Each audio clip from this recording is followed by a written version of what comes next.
नमस्कार, मी वृषाली पाटील बातमीपत्रात आपलं स्वागत करते। सुरुवातीची बातमी आहे पंढरपुरात अभिजित पाटलांच्या साखर कारखान्यावरच्या जप्तीची कारवाईची सध्या सोलापुरात चर्चा आहे। परवाच महाविकास आघाडीचा प्रचार करणाऱ्या अभिजित पाटलांचे सूर फडणवीस यांच्या भेटीनंतर बदलले। पाटलांच्या माहितीनुसार तुम्ही आम्हाला सहकार्य करा, आम्ही तुम्हाला सहकार्य करू, असं फडणवीसांनी त्यांना सांगितले। पाहूया।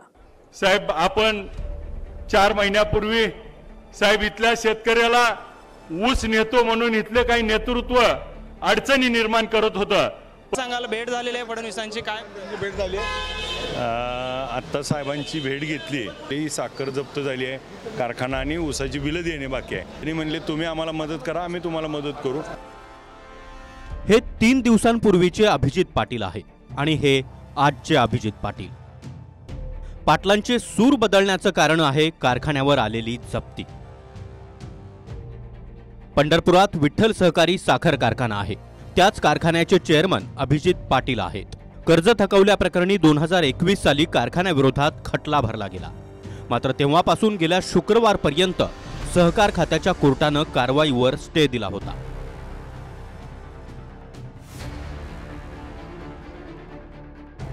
गेल्या महिनाभरापासून अभिजित पाटील माढा आणि सोलापूर लोकसभेत शरद पवार गटाचा प्रचार करत होते।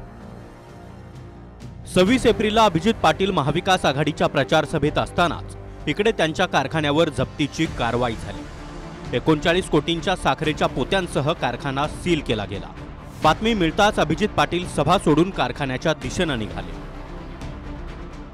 28 एप्रिलला देवेंद्र फडणवीसांसोबत अभिजित पाटलांची भेट झाली आणि 29 एप्रिलला महाविकास आघाडी सोडून अभिजित पाटलांचे सूर महायुतीच्या बाजूने बदलल्याचे दिसले। पाटलांच्याच माहितीनुसार फडणवीसांनी त्यांना तुम्ही आम्हाला सहकार्य करा, आम्ही तुम्हाला सहकार्य करतो, असं आश्वासन दिलंय। त्यामुळे 3 दिवसांपूर्वी महाविकास आघाडीच्या मंचावर दिसणारे अभिजित पाटील उद्या महायुतीच्या मंचावर दिसू शकतात। साहेब, आपण 4 महिन्यापूर्वी साहेब इथल्या शेतकऱ्याला ऊस नेतो म्हणून इथले काही नेतृत्व अडचणी निर्माण करत होतं। सांगायला भेट झालेली आहे फडणवीसांची, काय भेट झाली आत्ता साहेबांची भेट घेतली। ही साखर जप्त झाली आहे, कारखाना आणि ऊसाची बिलं देणे बाकी आहे। भाजप प्रवेशाची आड घातलेली आहे का? नाही, तसं काही त्यांनी त्याच्यावर चर्चा केली नाही। त्यांनी म्हणले तुम्ही आम्हाला मदत करा, आम्ही तुम्हाला मदत करू। धैर्यशील भैया तिकडून आणि आम्ही इकडून विठ्ठल कारखान्याच्या माध्यमातून होत असलेली पिळवणूक, होत असलेला अन्याय त्या ठिकाणी रोखण्यासाठी आम्ही त्या ठिकाणी खंबीरपणे इथल्या शेतकरी बांधवाच्या पाठीशी खंबीरपणे उभा आहेत। कारखान्याला जे आता सध्या सील आहे ते उघडणे हा आमचा सगळ्यात मोठी प्रायोरिटी आहे। मग आता अभिजित पाटील हे माढा आणि सोलापूर लोकसभेसाठी भाजपला मदत करणार एकंदरीत ह्या प्रचाराच्या बाबतीत असं ठरलंय का? नाही, आता त्यांच्याकडनं आम्हाला जो रिलीफ मिळणार आहे तो रिलीफ मिळाल्यानंतर आम्ही सगळ्या सभासदांना चर्चा कर आणि त्यानुसार आम्हाला योग्य ते सकारात्मक भूमिका घ्यावं लागेल। दराची कोंडी असेल, जिल्ह्यातल्या ऊसाचा प्रश्न असेल, हे प्रश्न सगळे पुढच्या काळामध्ये मार्गी लावण्यासाठी उद्या धैर्यशील मोहिते पाटील साहेब यांना त्या ठिकाणी तुतारी वाजवणाऱ्या माणूस या चिन्हापुढील बटन दाबून त्या ठिकाणी विजयी करावं। अपेक्षा काय व्यक्त केली त्यांनी की तुम्ही तुमचा प्रचार करावा की भाजपमध्ये यावं? कारण आपल्या भाजप प्रवेशाच्या पण चर्चा नाही, तशी काही चर्चा झाली नाही, फक्त मदत करायची लोकसभेला। जाहीर सभा होईल आपली, ते आता त्यांच्याकडनं जसं येईल त्याप्रमाणे आम्ही ठरवू। गृह खात्याचे मंत्री आहेत, त्यांनी त्यांच्याशी सुसंवाद केला। त्यांना स्वच्छ सांगितलं की तुम्ही आघाडीच्या बरोबर जात असाल तर तुमचं जीवन आम्ही उद्ध्वस्त करू, तुमचा धंदा आम्ही उद्ध्वस्त करू। 20,000 कामगार शेतकरी त्या कारखान्याचे वागते सभासद आहेत। सत्तेचा वापर हा जर या देशात होत असेल तर इंग्रजांच्या काळामध्ये सातारचं घाबरला नाही, ह्या बाकी किरकोळ लोकांच्या काळामध्ये कोण या ठिकाणी घाबरलं नाही। अभिजित पाटील म्हणतायत की कारखान्यावरची कारवाई मायबाप सरकारच वाचवू शकतं। म्हणजे कारखान्यावरची कारवाई महाराष्ट्र शिखर बँकेनं केली आहे। ही बँक सहकार खात्याच्या म्हणजे महाराष्ट्र सरकारच्याच अखत्यारीत येते आणि अभिजित पाटलांच्या मते त्यापासून दिलासा हवा असेल तर तो सुद्धा महाराष्ट्र सरकारच देणार आहे।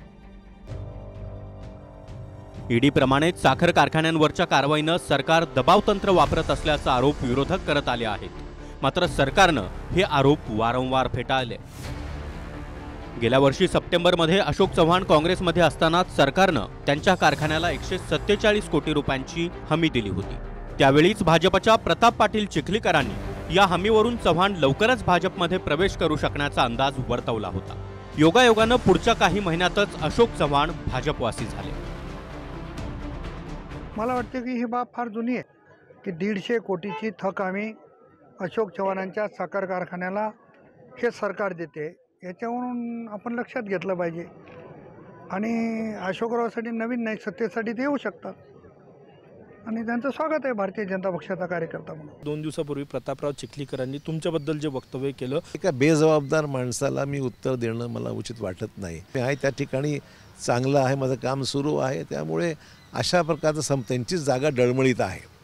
भाजपमध्ये सुद्धा ही जागा नांदेडची येणं शक्य नाही आहे असं त्यांचा अंतर्गत अहवाल आहे। त्यामुळे आता काही ना काही संभ्रम निर्माण लोकांमध्ये करण्याकरता हा उद्योग त्या विद्यमान लोकांनी केलेला आहे। प्रधानमंत्री नरेंद्र मोदी यांच्या नेतृत्वाखाली त्यांची ती स्फूर्ती घेऊन, त्यांची प्रेरणा घेऊन या देशामध्ये आणि राज्यामध्ये चांगलं काम करता आलं पाहिजे, या प्रामाणिक भूमिकेतून मी आज या ठिकाणी आज पक्षामध्ये प्रवेश करत आहे। आता पंढरपूरच्या कारखाना आणि घडामोडींची मालिका कशी घडली ते पाहूया। 2021 सालाची पंढरपूरच्या साखर कारखान्यानं कर्ज थकवल्याची केस आहे। राज्य सहकारी बँकेचं मुद्दल आणि व्याज मिळून 430 कोटी कारखान्यानं थकवले आहेत। त्यावेळी राष्ट्रवादी काँग्रेस आणि सध्या BRS मध्ये असलेले भगीरथ भालके यांच्याकडे कारखान्याची सूत्र होती। मात्र जुलै 2022ला कारखान्यात सत्तांतर झालं। भगीरथ भालकेंचा पराभव करत अभिजित पाटलांचं पॅनल सत्तेत आलं। 7 मे 2023 पूर्वी कोणत्याही पक्षात नसलेल्या अभिजित पाटलांनी राष्ट्रवादी काँग्रेसमध्ये प्रवेश केला। शरद पवारांनी प्रवेशाच्याच दिवशी पंढरपूर विधानसभेसाठी अभिजित पाटलांची उमेदवारी जाहीर केली। अभिजित पाटील मात्र शरद पवार गटामध्येच राहिले। यंदा माळशिरसचे मोहिते पाटील भाजप सोडून पुन्हा राष्ट्रवादीत परतले। त्यांच्या आणि सोलापुरात प्रणिती शिंदे यांच्या प्रचारामध्ये अभिजित पाटील सक्रिय झाले। मात्र परवा कारखान्यावर जप्ती आली। काल फडणवीसांची अभिजित पाटलांनी भेट घेतली आणि आता भविष्यात अभिजित पाटील महायुतीचा प्रचार करण्याची शक्यता आहे। दुसरीकडे काही दिवसांपूर्वीच महाराष्ट्र सरकारनं लोकसभेच्या तोंडावर 21 साखर कारखान्यांना कर्जाची गॅरंटी दिली। सरकारकडून कर्जाची गॅरंटी मिळालेल्या 21 पैकी बहुतांश कारखाने हे शिंदेंच्या शिवसेनेच्या नेत्यांच्या ताब्यात आहेत, तर काही कारखाने अजित पवारांसोबत सत्तेत सामील झालेल्या नेत्यांचे आहेत। तर शरद पवार गट, काँग्रेस आणि अपक्ष नेत्यांचे प्रत्येकी 2 कारखाने आहेत। एकीकडे विरोधक कारखान्यांच्या राजकारणावरून सत्ताधाऱ्यांवर आरोप करतात। सरकार हे आरोप धुडकावत आहे, पण सदाभाऊ खोतांची विधानं मात्र विरोधकांच्या आरोपांना बळ देत आहे। देवेंद्र फडणवीस या माणसाला मी का मानतो, कुणी काय म्हणून, त्या माणसानं आता लोक म्हणतात काय झालं की ईडी मागे लावते। मी म्हणतो गती वाढवा, ईडीची गती वाढवा। गडी एकतर आपल्यात आला पाहिजे, नाही घाबरून नेला पाहिजे, काहीतरी करा। सागर सुरवसे, TV9 मराठी, पंढरपूर, सोलापूर।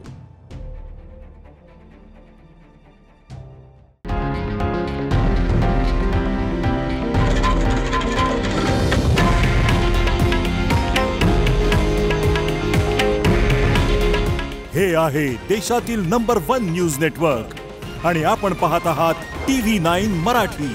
काळजी तुमची, हित महाराष्ट्राचं।